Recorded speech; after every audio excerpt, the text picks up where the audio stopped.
Hi everyone, we are out here in the stunning Tasmania, which is essentially the bottom of the world.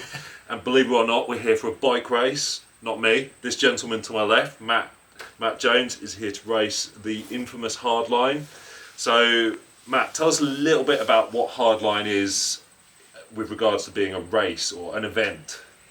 God, it's one of a kind. There's no other event that brings together this pool of riders and challenges them in this way. Yeah. I think no one's ever done it before, where like myself, a free rider, I've lost my voice by the way from the dust, so I don't always talk like this. Myself, a free rider, the fastest downhill races in the world, all kind of can tick off this course and this unique concept in a different way. And it's been amazing. Like, we're out here in summer, in the Southern Hemisphere, riding the most bonkers track. But there's just something about this event which is so unique, so creative, and I feel really lucky to be here. Yeah, I mean, luckily I'm absolutely honoured to be here as well. Obviously I'm not racing, I'm here trying to keep your bike running.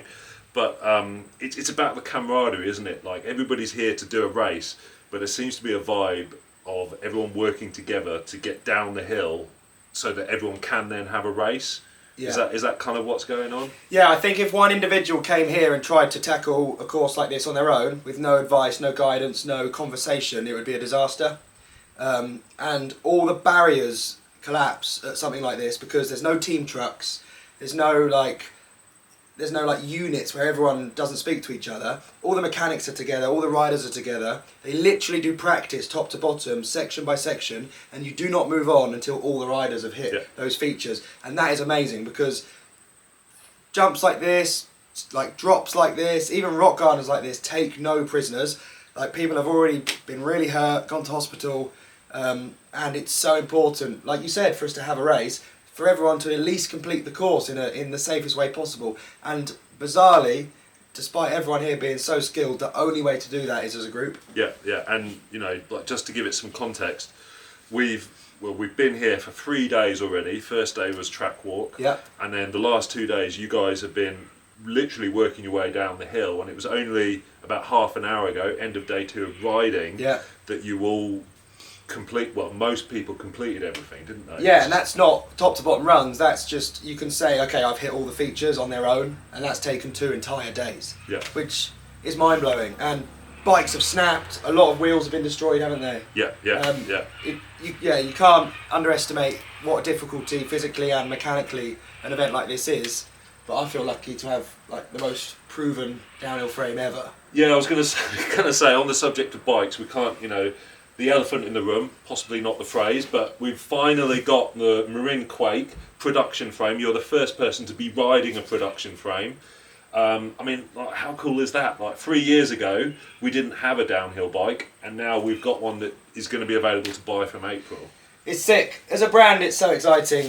When I started riding for you guys 8 years ago, we didn't have a dirt jump bike. That was job one, wasn't it? Yeah. And my career has gone in such a new direction over those years, where I'm doing big bike stuff, free ride stuff, dark fest, hardline.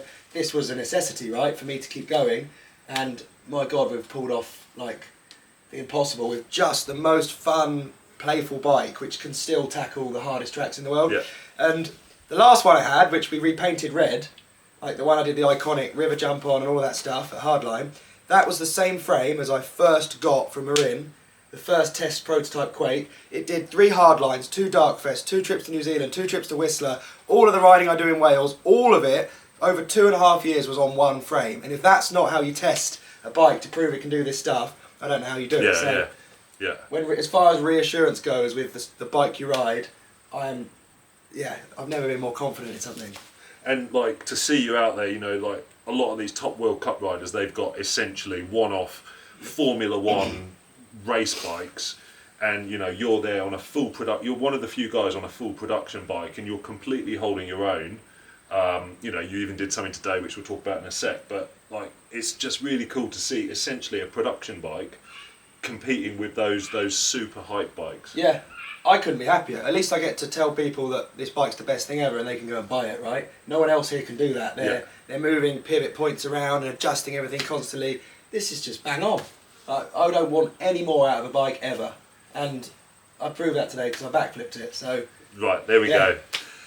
The other elephant in the room, you will probably have seen it by now, but yeah, I was stood at the bottom of the course. Matt texted me and said, "Hey man, I think I'm going to backflip the final jump. How's the wind?"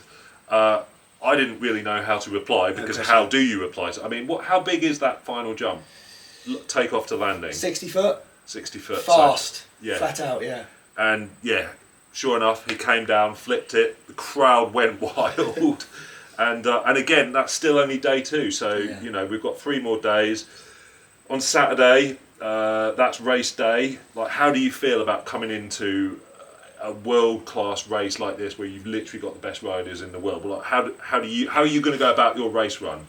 Not treat it as a race run. Okay. My expectation is to link a full run together, top to bottom. No one's done that yet this week. The track's longer than ever. It's got more difficult. They've made a middle section, which is really challenging on your body. You've got to be perfect with line choice. This like supercross section. If I was being really honest, my goal is to link everything together in a nice way, which hopefully will be as fast as I can go.